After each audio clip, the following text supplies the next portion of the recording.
Welcome to the Determined Mom Show, the only marketing podcast dedicated to guiding mom CEOs into tranquility, wealth, and multiplying those precious moments. Welcome to episode 5 of the Determined Mom Show.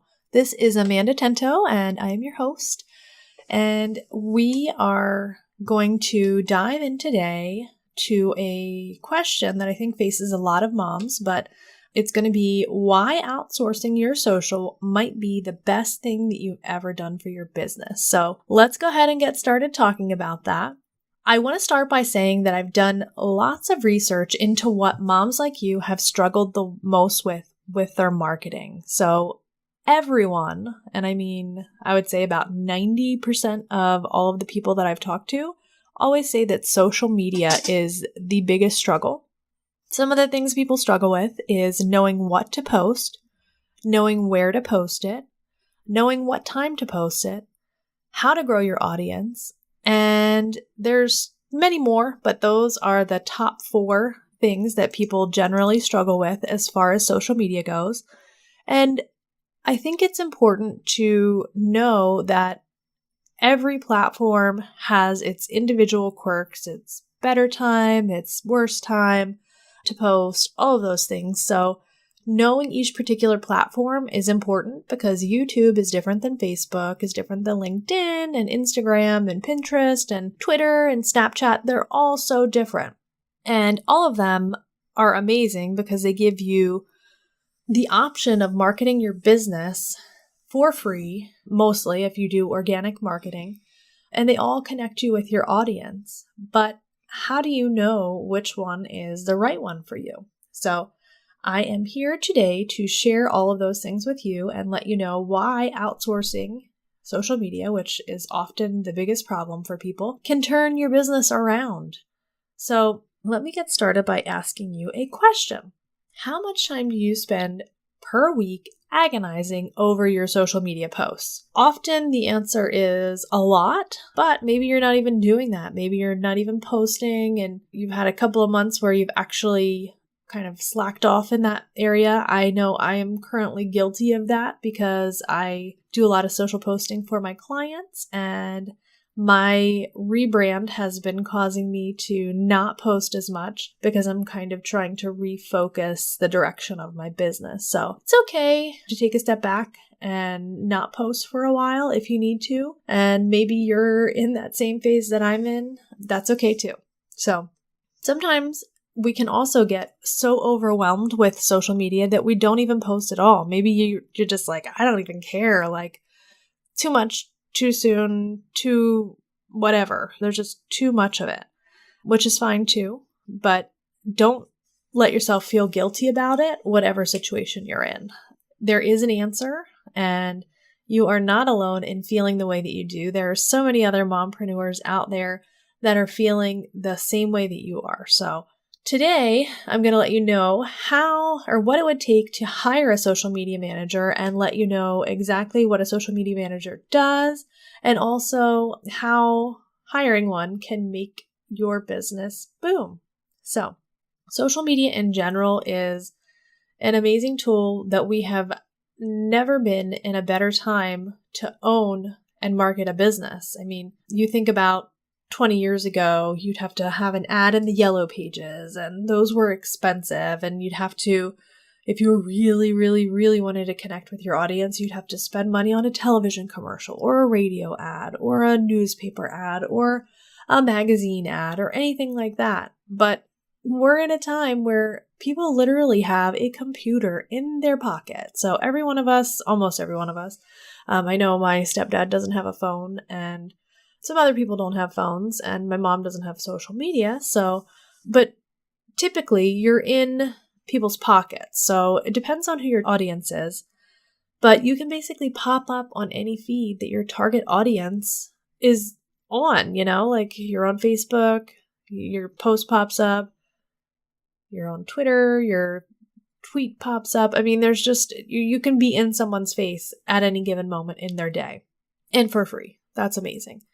So the thing is, you need to be very strategic about it. So then that way you can get more focused on exactly how and where and who is seeing your posts. So there are so many resources out there that I'm going to direct you to YouTube to go ahead, and if you have any questions about any particular audience targeting or anything, you can definitely look at YouTube.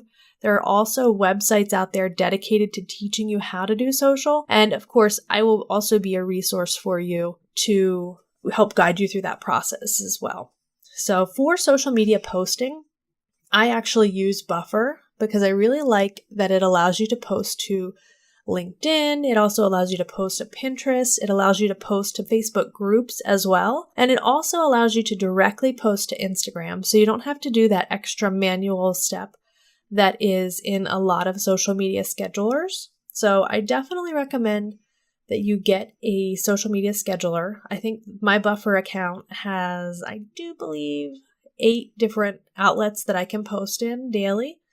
And it's $15 a month, I do believe. So it's not that much for what you get for it. I mean, you can schedule a post every day for 8 different accounts. And that includes Facebook groups and everything else. So I think it's amazing. I'm going to provide you with a list of all the different kinds of social media schedulers in your focus sheet today. And that will give you some ideas of what is out there, the cost, and different pros and cons of each one. So let's go ahead and talk about the 5 steps to outsourcing your social media. The first thing that you need to do is to know where you're going to be posting to. Do you want to be posting to LinkedIn, Twitter, Facebook, Pinterest? All of these are really great platforms, but if you don't know who your audience is, if you don't know who you're targeting, you're just going to be kind of posting out there and the right people aren't going to be seeing it, and it's definitely a waste of time. It can be. So back in episode number 3, I gave you a focus sheet, and that's basically a little map that asks you questions and walks you through all of the steps toward defining who your audience is. And that will also narrow down which social media platform you want to be using. So figuring out where that audience that you define, fun sheet, is will help you figure out where they spend most of their time. Where is going to be the best place for you to spend most of your time? The second thing is going to be really defining your branding and your message. Knowing who you're talking to and what you want to say to them is extremely important. What are you trying to give them? Are you trying to add value? Are you trying to sell them a product? Are you trying to make their life easier? Are you trying to, there's just so many things that you can do, and every good marketing plan in business is really about solving problems for people. So stop and think about what the problem is that you're trying to solve. For example, if you're targeting moms, what is the solution that you're going to bring to them? Are you giving them luxury body products and bath products at an affordable price? Are you targeting anything? There's so many different things that you can be providing and so many problems you can be solving. So what is that one thing that's going to make their life so much easier? Focus on what's going to bring their problems to a halt, what's going to be easier, and give them that feeling of like, oh, this is so amazing. So figuring out what that message is and what your branding is, and making sure that all of that is in place before you hire a social media manager. So to reiterate that, you have to complete steps 1 and 2 of this process before you hire a social media manager. You don't want to go and just let them take over because they don't have your vision. They're not going to know exactly what you want, and it's just not going to be a good situation for you or your social media manager to have neither of those things defined. Number 3 is going to be to find someone. This is actually probably going to be one of the easiest steps in the process. So there are plenty of different places that you can find a social media manager.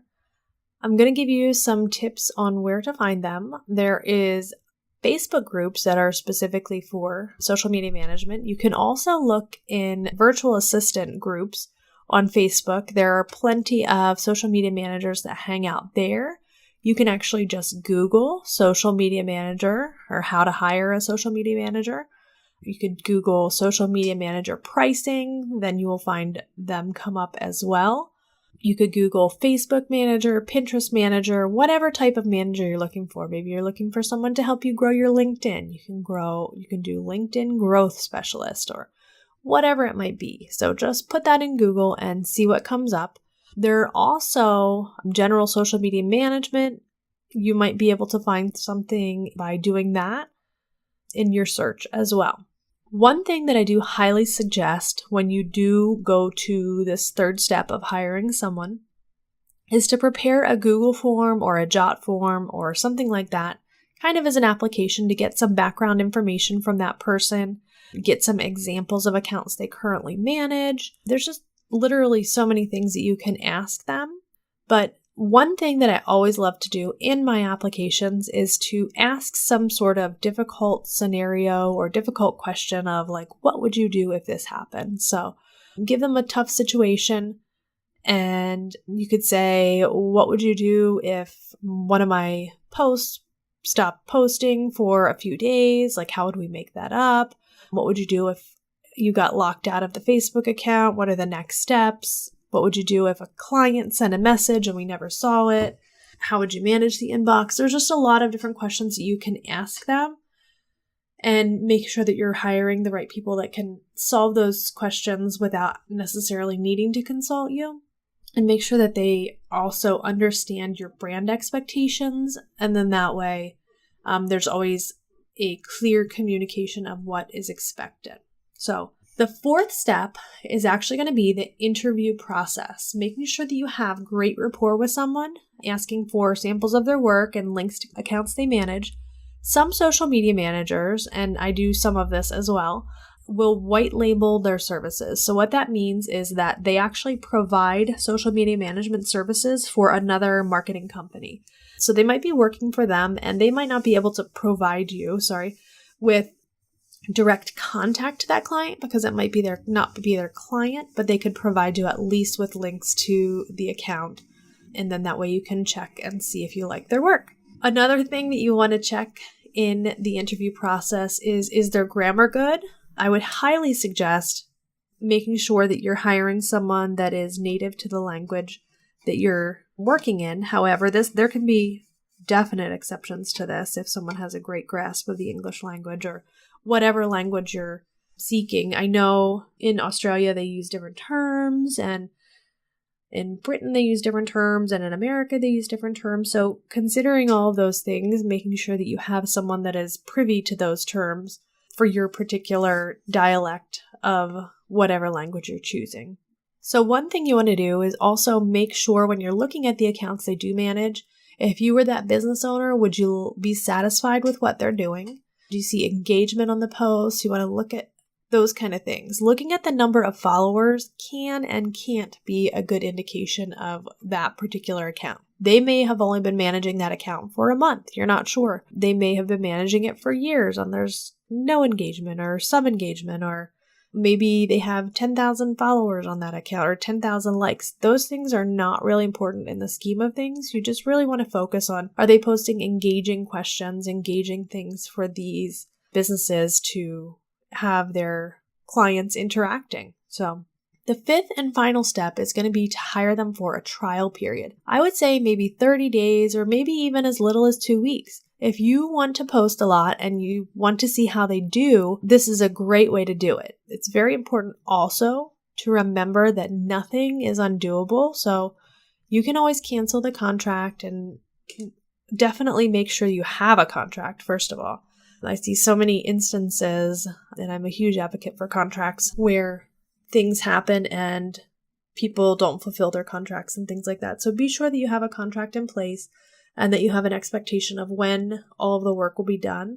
But also make sure you have a clause in there for a cancellation policy. Maybe it's a 7-day notice, maybe a 5-day notice, maybe even a 10-day notice. Whatever you both feel comfortable with and agree to, make sure that you have that in there. People often go into these relationships without these necessary binders, and it's very important to protect yourself and protect your business. And knowing what to expect from them will also give you clear expectations, and it will basically eliminate a lot of stress between you.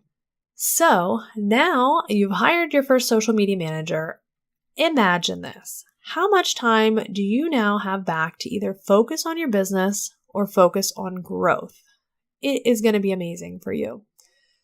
That next project or thing that you're working on, maybe you're just going to gain some time back from family, instead of just working on that project, you're going to be able to spend more time with your kids or whatever it is. You're just going to get a lot of time back. So that is amazing. Some of the things that social media managers do are they can do anything from creating content for you to just posting your content. So maybe you just have pictures that are already there, they're already branded, and you just want to have them posted. Maybe you have quotes that are already done. They can just post your stuff that you already have done, or like I said, they can create it for you. You just want to make sure you give them your branding specifications, maybe a couple samples of things that you like or things that you've done in the past. So then that way they can focus on kind of recreating that and keeping up with your brand. They can also do group management. So if you have a Facebook group or community, they can actually manage that for you. Pinterest managers can pin and create pins for you, and Pinterest is amazing at driving traffic to your website. So if you're not on Pinterest, definitely get on Pinterest. It will help you tenfold. YouTube, their YouTube video optimization, things like that are offered. They can help to make sure that when you post a YouTube video, it gets the maximum amount of views just by using the proper SEO. There's literally so many things that can go on with a social media manager. So I definitely think if you're looking to hire someone out, that social media management would be a great place for you to start. There are literally millions of them out there, and if you have any questions at all, please, you can always email me at Amanda@thedeterminedmom. I would be happy to answer any questions you have about hiring someone. And also, if you can, visit the determinedmom.com/podcast/episode 5. And I'm going to give you a free focus sheet, and it's going to give you the details of the 5 steps here to hiring a social media manager and getting your time back. I'm also going to have links to all of the places that I think would be great for hiring a social media manager, and also links to all of the different scheduling software that is available. There's so many of them out there that I think you will find one that fits you the best. So you can go to thedeterminedmom.com and grab your social media planning guide. This is something new that I just released, and it includes a video how to use the Trello board. So I'm going to give you a Trello board template for social media scheduling. So it's going to be really easy to use, really straightforward, and it's going to allow you to plan an entire year of your content in one Trello board. Also included, like I said, is a video that gives you all of the step-by-step of how to use this. And it's also going to give you a complete list of all of the social schedulers, like I mentioned in the 5 steps to hiring a social media manager focus sheet. So you're going to get that in both of those sheets, but either way, I just want you to have as much information as you can. So definitely go get your social media planning guide. Please subscribe wherever you are listening to this podcast. Leave me a review. Subscribe to the Determined Mom YouTube channel for Monday episode previews. So every Monday I'm going to release an episode preview video, kind of give you an idea of what we're going to be talking about that week. And I also invite you to join us in the Determined Mom Show community, which is our Facebook community, where we have an amazing group of moms coming together to just network and support each other and learn about marketing and just so much stuff. There's so much good stuff going in there. But another thing that I'd like for you to do when you come in is to let me know what you want to hear more of on the podcast. There are so many different topics that I can cover. I have so many planned out. I also have a lot of guests coming up, and I just really excited to give you as much value as I can. So thank you so much for listening. With much gratitude, have a great week.